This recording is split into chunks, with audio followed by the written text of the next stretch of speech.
While Louisiana gets battered by Harvey, New Orleans is not in the crosshairs this time. 12 years ago this week, it was a different story, of course, as Katrina made landfall. And there are lessons to be learned about the long, difficult road of recovery ahead for Houston. Mitch Landrieu is the mayor of New Orleans, and he joins us now. Mr. Mayor, good to have you with us. I'm curious what your best advice is to your counterparts in other cities that are more hard hit this time. Well, it's not really a time to give advice. I can tell you, I had an opportunity to watch your previous two segments, and it's just heartbreaking. It brings back so many incredibly difficult memories, and exactly what was said in both of those segments is unbelievably prescient and correct. Those individuals that lost everything are going to go through a very, very difficult time. This is one of the worst disasters that the country has ever seen. It's hard to compare the two, but it's clearly as big, if not bigger, than Katrina. And of course, people lost everything, and so they're upended. A lot of people are in shelters. You can see what's happening down in the southwestern part of Louisiana and in the eastern part of Texas and Beaumont, with them still suffering the effects of the storm and rescues not being complete yet. So the rest of the nation is going to rally to the cause. They're going to be there to support the people of Texas and the people of Southwest Louisiana. I want Congress to learn the lesson of Sandy and Katrina and not quibble over how much. It's going to be an extensive amount of money, and I know that they're going to step up to the plate and make sure that the financial resources are available to help this community stand back up. This is a national crisis. It requires an immense and a total and complete national response, and I know that our nation is up to it. You get the sense that we're learning the same lesson or not learning the same lesson over and over and again, or are we getting better at this? Well, to a certain extent, I can say this, that the emergency response teams across America are far better prepared, and you can see the response happening right now on the federal, state, and local level. This doesn't happen by one level of government, and our first responders are out there. They're doing a really, really good job under very difficult circumstances.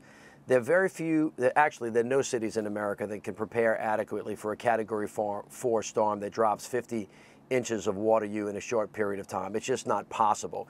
And you know, people are trying to get out of harm's way. We just have to make sure they have what they need. Now, there's the rescue, there's the recovery, and then this is the long-term thing that you were talking about a minute ago, the rebuild. It's not something that happens overnight. People get disassociated from their homes. They feel a sense of lack of security. They don't have the financial resources to stand back up. The one thing that they should not have to suffer is what happened after Katrina and then after Sandy for a minimal period of time, about wondering whether or not the resources are going to be there. This is clearly going to be in excess of a $100 billion event. I don't think that there's any question about that. But it's really important that the nation step up to the plate and do this as a federal government in partnership with the state and local authorities. Now, the other thing that you're going to see, and you're seeing it already, is miraculous, which is people helping each other. I just talked to a guy a couple minutes ago who was here rescuing people 12 years ago, and would you know it that he was in the Houston area today rescuing people.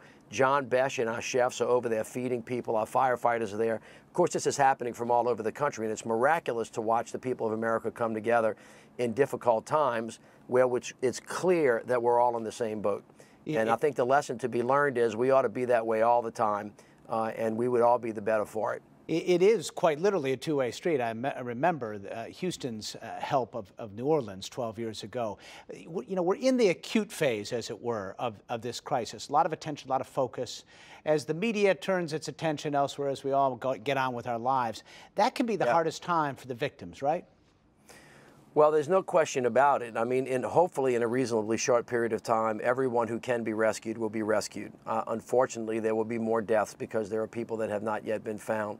There are people that are in shelters. Eventually, they will move back into some sense of normalcy to the extent that that's possible. And then the media is going to go on to North Korea and a whole bunch of other stuff. In the meantime, all of these individuals are going to be left behind.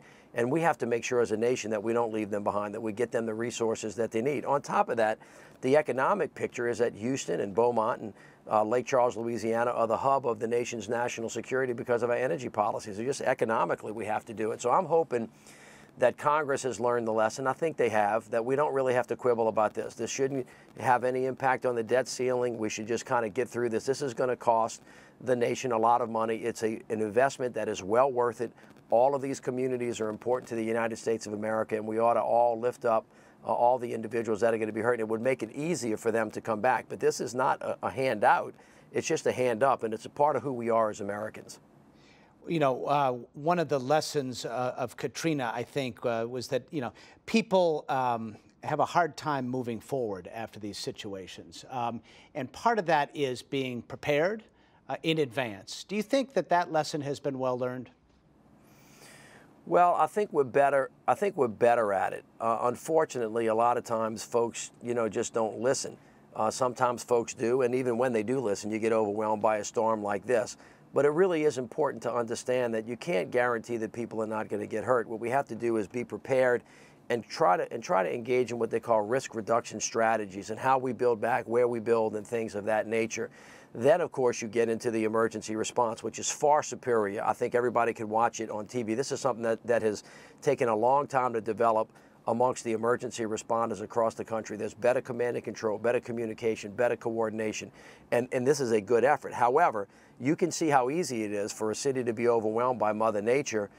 When you get a Category 4 storm or a 5 storm coming at you with 150-mile-an-hour winds and 50 inches of rain, you get an interior rain event like this, you know, Mother Nature will have her way with you. So as we go forward, we have to think about how to build back stronger. Now, one of the real challenging things is that every time somebody has trauma in their life, the first thing they want to do is go back to exactly like it was. And it's a little bit harder to think about, well, what should it have been? And each community has to go through that on their own. And I'm sure that Houston and Beaumont and all of the areas that have been hard hit will think through that and build back better than it was before. All good words. Mitch Landrieu, the mayor of New Orleans, thank you for your time. Great. Thank you so much.